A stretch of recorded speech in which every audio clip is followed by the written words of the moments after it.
Hey everybody, welcome to another installment of Brad Cook Stuff. So the other day, I was at my local grocery store and I spotted 3 things that I thought would make a nice little dish at home. So I grabbed all 3 of them and yeah, we're gonna make a little one-shot tonight.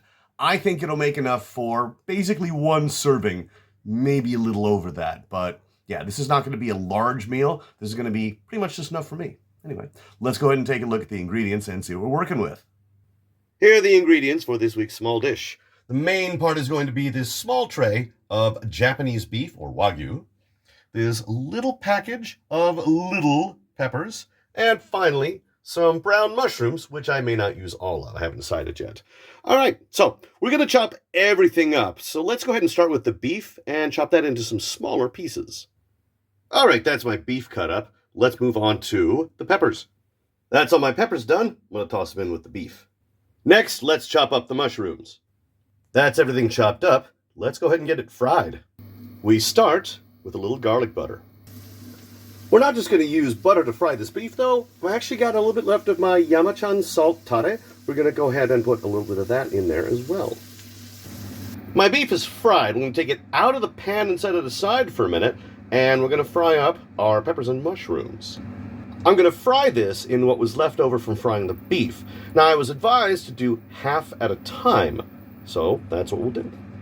It's been a couple of minutes, and I think it's done. We'll go ahead and take it out, put it in with the beef, and put in the other half. While everything's fried, let's go ahead and put everything back into the pan for a little bit longer. We'll give this another minute or 2. Meanwhile, we're going to microwave a single serving package of rice to put everything on top of. I added a little bit more of that salt tare and cooked it for maybe 3 or 4 minutes. I think it's done. Let's go ahead and take it off the burner and put it over our rice. For a side dish, I took the rest of the Lipton beefy onion soup from my meatloaf video and put it into a mug. I'm going to add a little bit of boiling water, stir it up, and we'll have a little bit of onion soup to drink with our rice bowl. All right. Moment of truth.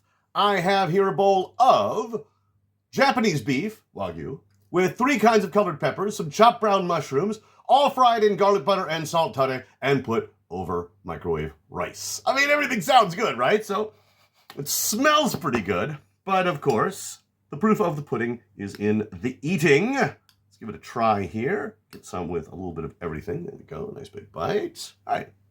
Let's give it a try, see how it tastes.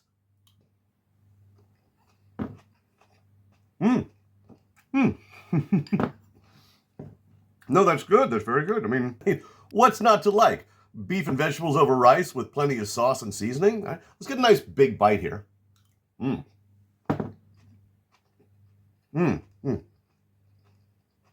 this is excellent. The beef is suitably tender. The peppers give it a nice crunch. The mushrooms I'm not really tasting, but it's kind of nice to have them in there. Just, it's always nice to have a few mushrooms in something as well. At least I think so. All right? And of course, it's plenty salty and all of that because of that salt tare that I used. I actually used the last of the bottle. I'm probably going to have to go buy another one. Anyway, yeah, let's go another bite here. Yeah, with a little bit of beef on this side. There we go. So all of this was made on a whim. It was kind of a dish of opportunity. I was at the store. I saw some things I thought would make a good dish, and I bought them. The microwave rice, yeah, that's something I usually keep around. As for this beefy onion soup, it is just leftovers from my last video. Let's have a little sip of this here. See, that's nice.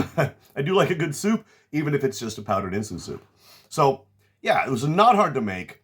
It was spur of the moment, took very little thought, and yeah, I'm pretty pleased with the results. Now, if you don't like mushrooms, as many people don't, just leave them out, or you could probably replace them with something else. Maybe take like 1 or 2 very small potatoes, cut those up, and throw them in. But other than that, yeah, I think this stands on its own pretty well. This is kind of a late dinner for me, as usual. So I'm going to go ahead and finish off what I've got here. But as always, I appreciate you guys stopping in.